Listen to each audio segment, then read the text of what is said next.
Assalamualaikum warahmatullahi wabarakatuh. Yang terhormat Bapak Jendriyadi selaku dosen mata kuliah Bahasa Indonesia dan seluruh teman mahasiswa Universitas Terbuka yang saya sayangi. Pertama-tama mari kita panjatkan syukur kehadirat Tuhan Yang Maha Esa atas nikmat dan sehat yang diberikannya kepada kita. Nama saya Shulumita Putri Irawan, dan pada hari ini saya akan menyampaikan diskusi saya mengenai COVID-19. COVID-19 atau Coronavirus Disease 19 adalah kelompok virus yang menyerang sistem pernapasan manusia.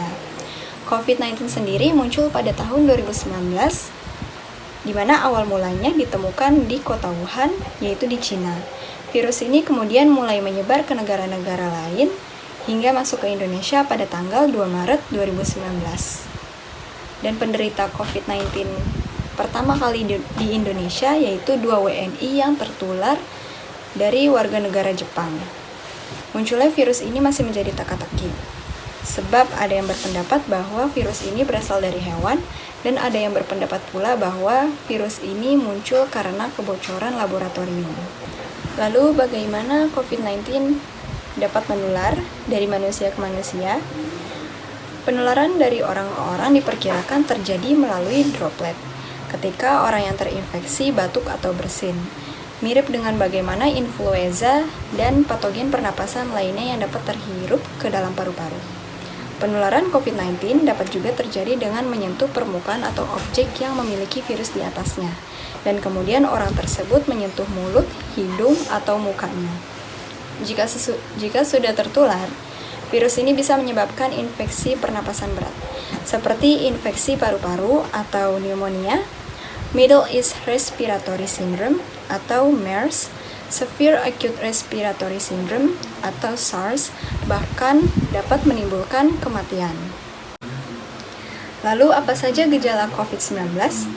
Gejala yang akan dirasakan para penderita COVID-19 diantaranya demam tinggi dengan suhu melebihi 38 derajat, batuk kering, pilek, hidung berair dan bersin-bersin, nyeri tenggorokan, sesak napas, hilangnya kemampuan mengecap rasa, dan hilangnya indera penciuman.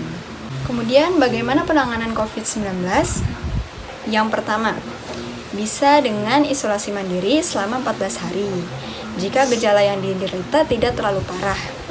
Kemudian rawat inap untuk mendapatkan perawatan yang lebih intensif jika gejala yang diderita lebih berat dan cukup parah. Bagaimana cara mendiagnosis COVID-19? Yang pertama bisa melalui rapid test antigen, di mana rapid test antigen ini untuk mendeteksi antigen, yaitu protein yang ada di bagian terluar virus. Kemudian yang kedua bisa melalui tes PCR atau polymerase chain reaction atau swab test, di mana memiliki fungsi untuk mendeteksi virus corona di dalam lapisan hidung. Dan yang terakhir, bagaimana cara mencegah COVID-19? Cara mencegah COVID-19 bisa dilakukan dengan melalui berbagai cara. Di antaranya, cuci tangan selama 20 detik dengan sabun dan air mengalir. Kemudian yang kedua, bisa menghindari kerumunan. Yang ketiga, physical distancing atau menjaga jarak dengan orang lain minimal 2 meter dan tidak keluar rumah kecuali ada keperluan mendesak. Kemudian jangan menyentuh mulut, hidung, dan muka jika memang belum cuci tangan. Kemudian membiasakan diri memakai masker dan membawa hand sanitizer yang mengandung alkohol 70%. Kemudian menjaga daya tahan tubuh dengan rajin berolahraga, makan makanan yang sehat, minum vitamin, dan bisa juga dengan berjemur di pagi hari.